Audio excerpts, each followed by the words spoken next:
Voltando ao programa Conexão Política, aqui ao meu lado, Vinícius Bondan. E eu queria te fazer aquela pergunta. Uma mentira contada 1000 vezes se torna uma pós-verdade, então? Talvez sim, né? A gente já tem outros episódios na história recente da humanidade em que a fábrica de mentiras produziu resultados nefastos, né? E nós temos que cuidar isso. A questão, voltando à questão das fake news, nós difundimos, digamos assim, as fake news como qualquer ofensa, né, difundida em uma escala mais abrangente. E depois, na hora de reparar esse dano, de reparar a verdade, né, ela dificilmente vai conseguir ter a mesma abrangência, atingir os mesmos destinatários daquela mensagem inverídica, digamos assim, de modo que, sim, eu acredito que uma mentira contada muitas vezes ela se torna uma pós-verdade e não só uma pós-verdade, se torna uma verdade mesmo, né? Nós temos que cuidar muito isso. Algum fato que te vem à mente nesse momento aqui da nossa conjuntura política nacional, estadual, municipal, que te remeta a isso aí? Acho que são muitos, né? A gente tem que adquirir essa maturidade de filtrar. Quem não recebe uma vez por dia algo no WhatsApp, né? Repasse isso urgente, vamos acabar com esse absurdo, né? E aí são N questões, assim, nossa, são cada coisa absurda, né?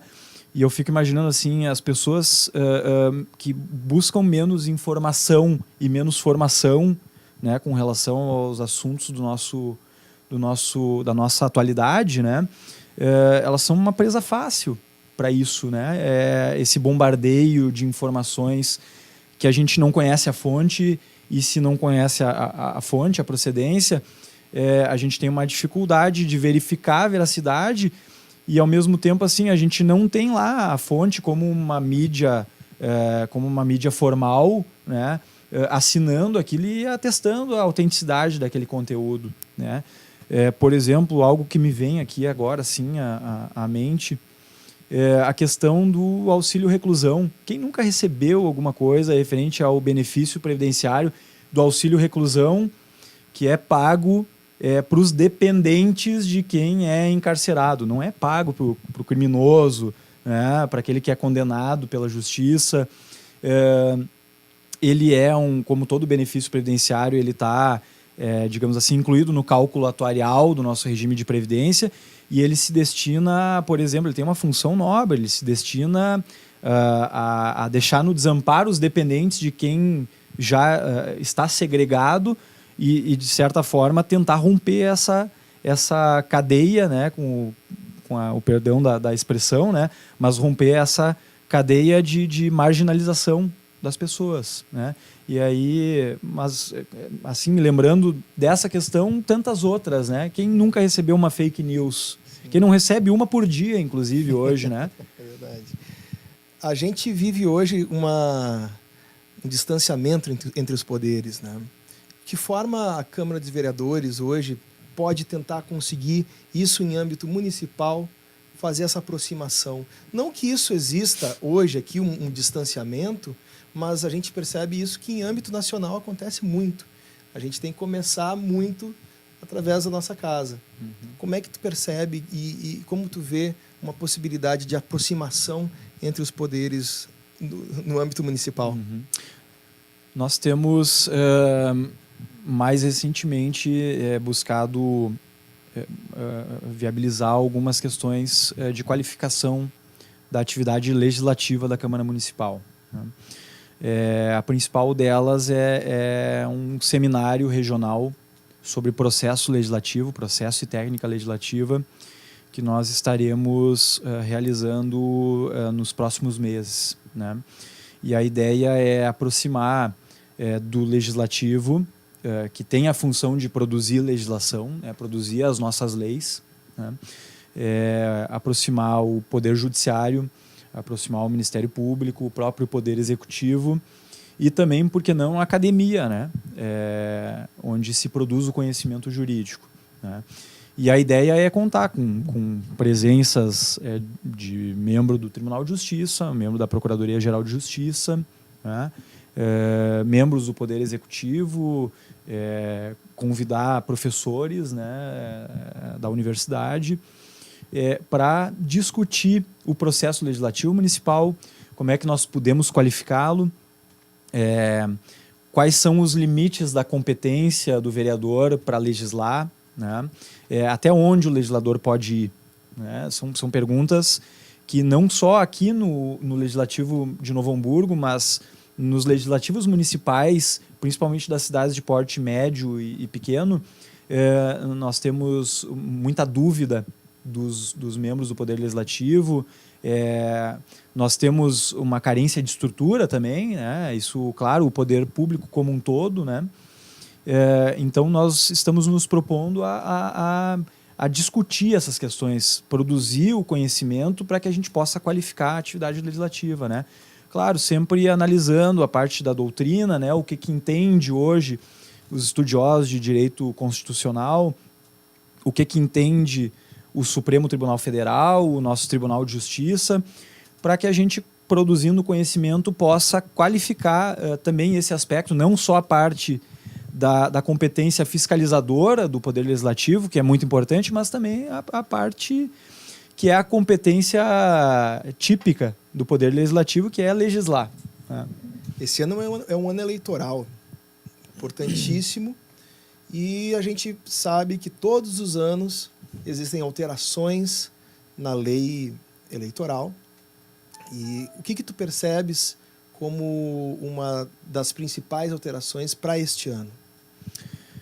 Eu acredito que nós temos assim atualizações assim importantes na legislação eleitoral, né? Penso que uma delas agora foi incluído isso na legislação eleitoral, a proibição do financiamento empresarial, né, de campanhas, o financiamento por pessoas jurídicas, que é algo que o Supremo Tribunal Federal, julgando uma demanda movida para questionar a constitucionalidade da doação empresarial, já tinha deliberado, né, por afastar essa possibilidade, e agora a lei 9096, que é a lei dos partidos políticos, incorporando isso, vedando, digamos assim, a fonte de custeio de partidos políticos por pessoas jurídicas. Eu acho que isso é muito saudável, né? E essa ideia ela está basicamente vinculada ao fato de que as pessoas jurídicas elas são uma ficção, né? E, portanto, elas não possuem a qualidade de cidadã, né? Elas não exercem a cidadania. Por esse motivo, se as pessoas jurídicas não podem exercer a cidadania, porque só a pessoa natural, só o Tobias, o Vinícius e o telespectador, né, podem exercer a cidadania, não é razoável que as pessoas jurídicas elas possam participar ativamente por meio de financiamento, né, da questão eleitoral, da formação do poder. E acredito que isso é muito saudável, porque acho que o principal desafio da democracia brasileira, e está aí a Lava Jato para demonstrar isso, né, e não só a Lava Jato, todas as outras ações dos órgãos de controle e fiscalização, né, o principal desafio é acabar com a influência determinante, ou pelo menos minimizar ela dentro do possível, a influência do poder econômico na formação do poder, né? Quanto mais a gente conseguir afastar a influência do poder econômico da decisão de quem vai ser o mandatário, quem vai exercer a democracia representativa em nome da sociedade brasileira, mais nós estaremos qualificando a jovem democracia brasileira. O judiciário ele tem uma atuação bem forte hoje na política. Inclusive, existem muitos críticos que percebem que ele está a um passo além da sua competência. De que forma tu vê o ativismo judicial? Eu acho que o ativismo judicial Ele é benéfico? Não, ele é muito nocivo. Ele é muito nocivo porque não só dentro de uma teoria mais clássica de concepção do Estado, né? Eu digo assim, da nossa organização política, como, por exemplo, a tripartição de Montesquieu, que ela inspira a maioria, se não todas as democracias modernas, né? Há necessidade de que um poder ele seja o árbitro dos conflitos que existem na sociedade. Só que a partir do momento que o árbitro ele adota uma postura ativa, uma postura de protagonismo na oferta de soluções para os problemas da sociedade, a gente perde a independência, a isenção necessária, né, o que se diz a imparcialidade do juiz, para resguardar o cumprimento da lei e, mais importante de tudo, da ordem constitucional, da Constituição. Entretanto, isso também digamos assim, isso é fomentado no Poder Judiciário, porque, claro, nós temos também uma questão de uma leniência dos outros poderes, o Poder Executivo e principalmente o Poder Legislativo, de enfrentar os grandes temas, né? Então, nós temos questões como o financiamento empresarial de campanhas, que foi agora há pouco referido. Nós temos a questão do casamento entre pessoas do mesmo sexo, né? Nós temos uma série de temas de relevância central hoje no país que eles foram tratados e resolvidos pelo Poder Judiciário, né? Porque o Congresso Nacional, e por conta disso tudo que nós estamos vendo, né, essa letargia, essa falta de legitimidade do Congresso Nacional, a promiscuidade, enfim. Um tema tão polêmico, né? Oi? Ou o medo de encarar um tema tão polêmico. Até mesmo, digamos assim, se esquivar desses temas, que alguns deles são impopulares, mas essa leniência ela acaba produzindo, digamos assim, por esse vácuo na atividade do Poder Legislativo, o favorecimento das condições para que surja o ativismo judicial, né? O que eu volto a dizer é algo extremamente nocivo, porque o Poder Judiciário ele tem que ser o guardião da ordem jurídica e principalmente da Constituição, né? E assim, o Poder Judiciário, ao meu ver, tem tomado decisões equivocadas, principalmente na defesa da Constituição da República Federativa do Brasil, por conta dessa necessidade que a sociedade está tendo de respostas rápidas, né? Respostas imediatas para problemas que são importantíssimos, são problemas estruturais da sociedade brasileira. O principal deles, talvez, a violência, a impunidade, essa crise ética pelo qual passa a sociedade brasileira, mas que a saída não pode ser por meio do ativismo judicial, né? O judiciário tem que fazer cumprir a Constituição e as leis. E nós temos que achar uma forma de superar essa leniência, principalmente do Poder Legislativo, e democratizar, por mais que isso pareça uma contrariedade, mas democratizar o Poder Legislativo, né? Qualificar ele para que o Poder Legislativo consiga enfrentar à altura os debates e promover, inclusive, os debates que a sociedade brasileira necessita nesse momento, para vencer essas dificuldades, esse momento difícil da democracia brasileira, né? A integração entre os poderes ela é fundamental hoje para que a gente não tenha uma derrocada da democracia. E essas eleições esse ano elas são fundamentais para que isso ocorra. Como é que tu analisa esse novo cenário nacional com